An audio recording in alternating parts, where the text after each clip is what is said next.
hear nowadays that the biggest trouble and issue with society is people don't understand how to find them a significant other in relation and be in a relationship. So I'm gonna give some relationship advice. You know what I mean? And like I say, I see it's hard today to find a woman for us men, and especially a woman that we can trust, us men, and vice versa. And hopefully that one day we marry each other and marry that woman or man, like I'm talking about.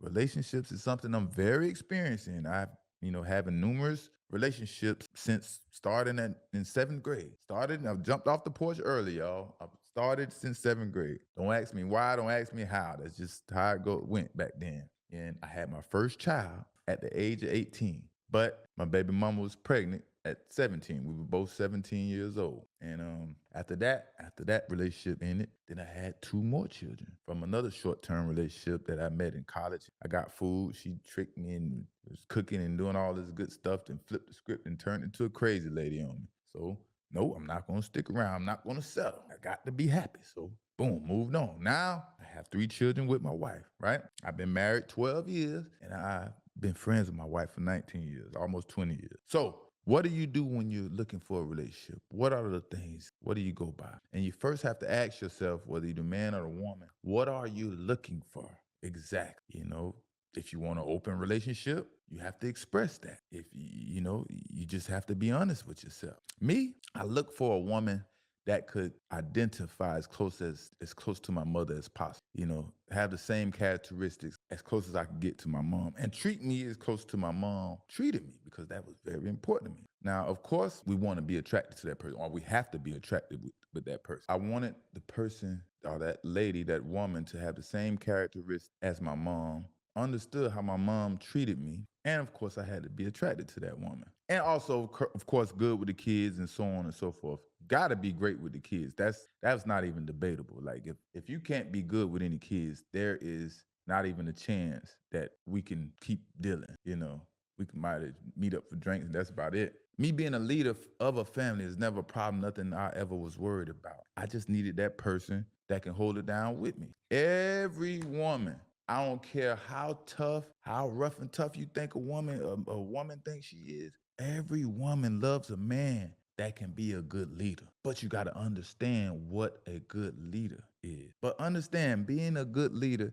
isn't telling someone what to do because you have the authority to do so, right? Leadership isn't about just saying, hey, you go do this and telling people what to do. Leadership is simply being able to make everyone around you better, the situations better, predicament, whatever arrive in the dynamic of the relationship. You know how to make it better. You know how to communicate. You teaching everyone how to communicate properly, and nothing goes uncommunicated. And how can a woman make a man better, right? And how can a man make a woman better? It goes both ways. And that's how humans, we should look at relationships. How can she make me better? And she should be saying, how can I make her better? And a woman will only respect a man if a man makes her respect him. Y'all understand that? You ain't gaining no respect for no woman if you allow her to get away with the smallest thing. You understand? That's what communication and leadership come in at. It don't have to be screaming and rah rah rah.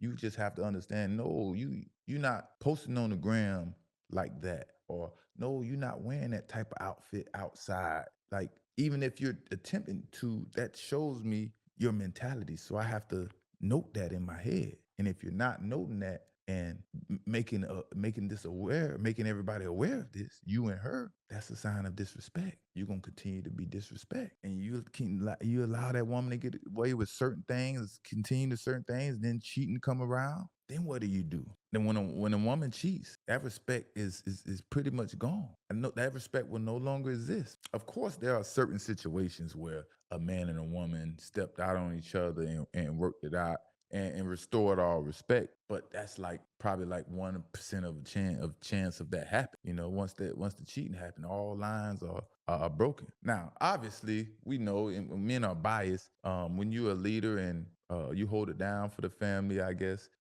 men get away with cheating more than women. Yeah, your woman has to understand you ain't with the bullshit. I'm not gonna have a woman representing my name or saying she's the mother of my children and she on some BS. I can't have that. How do we learn to trust a woman to lock her down, and a woman that's going to have to represent us? We don't want a woman out there that's embarrassing us representing our name. That's the worst feeling in the world, right? If my wife going around here and her last name is she Geneva Samuel, her last name, she around here in this club, that club, on the gram, Snapchat, TikTok, OnlyFans, doing whatever. That's embarrassing. And if I allowed that, or any inclination of that I would allow that, why wouldn't she not do it? If that's what she want to do, why wouldn't she not do that? But if she understand I'm not tolerating that, and if I seen that happen one time, it will be over with. You see, there's no thought of doing that because her relationship is more important. You understand?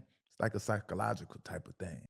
But communicating is one of the most important things in relationship. Everything can be communicated.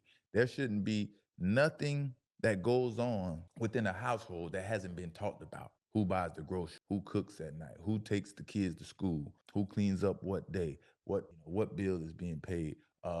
What time you got to come in at night? How much you like to go out? Who are your friends? No, you're not allowed to hang with that person. Every single thing is communicatable and should be communicated. That's my philosophy.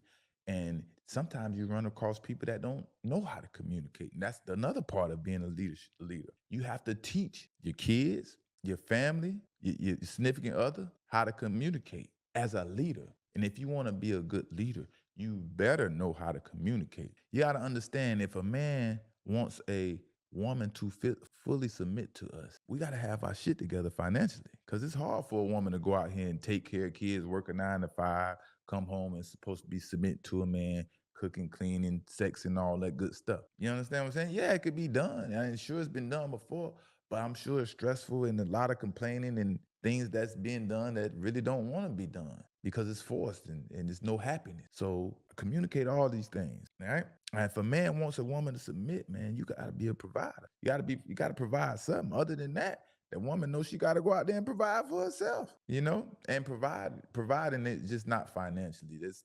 Well, yeah, financially.